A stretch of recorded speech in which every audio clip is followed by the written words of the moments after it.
Assalamualaikum warahmatullahi wabarakatuh. Perkenalkan, nama saya Ibnu Wijanarko dari kelas Produksi Ternak Unggas B. Pada kesempatan kali ini, saya akan menjelaskan mengenai anatomi ternak unggas. Tujuan dari praktikum anatomi ternak unggas yaitu 1. Mahasiswa dapat mengetahui organ eksterior pada ternak unggas. 2. Mahasiswa dapat mengetahui mengenai organ respirasi, organ pencernaan, organ reproduksi, baik pada jantan dan betina, serta organ ekskresi pada ternak unggas. Ketiga, mahasiswa dapat mengetahui penyakit yang sering menyerang pada ternak unggas kaitannya dengan anatomi. Alat bahan-bahan yang digunakan pada praktikum acara 3 produksi ternak unggas adalah pisau, gunting, rasbek, sarung tangan latex, dan ayam betina dan ayam jantan. Saya akan menjelaskan mengenai organ eksterior pada ayam. Organ eksterior pada ayam dibagi menjadi bagian kepala, leher, tubuh bagian depan, dan tubuh bagian belakang. Pada bagian kepala terbagi menjadi terdapat paruh, jengger, dan cuping telinga. Kemudian pada bagian depan terdapat dada dan sayap. Pada bagian belakang terdapat punggung, paha, betis, dan cakar, dan ekor.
Berikut ini saya akan menjelaskan mengenai organ respirasi pada ternak unggas darat, yaitu ayam.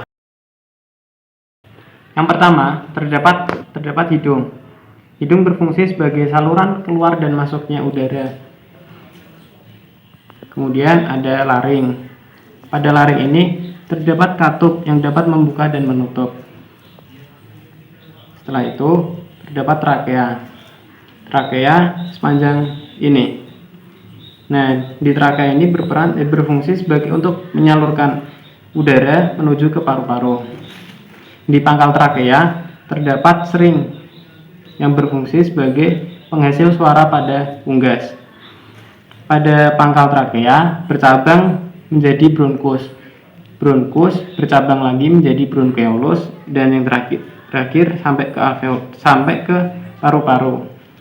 Pada paru-paru berfungsi sebagai tempat pertukaran oksigen dan karbon dioksida. Berikut ini saya akan menjelaskan mengenai organ pencernaan pada unggas darat, yaitu ayam. Organ pencernaan yang pertama yaitu paru. Pada paru berfungsi untuk sebagai tempat pengambilan makanan. Kemudian terdapat esofagus. Esofagus berfungsi untuk menyalurkan makanan menuju ke tembolok atau crop.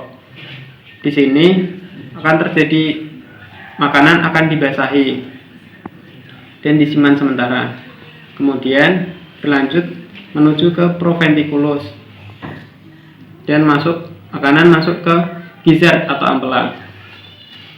Di gizzard terjadi proses pencernaan secara mekanik dengan bantuan batuan kecil atau yang disebut dengan grid.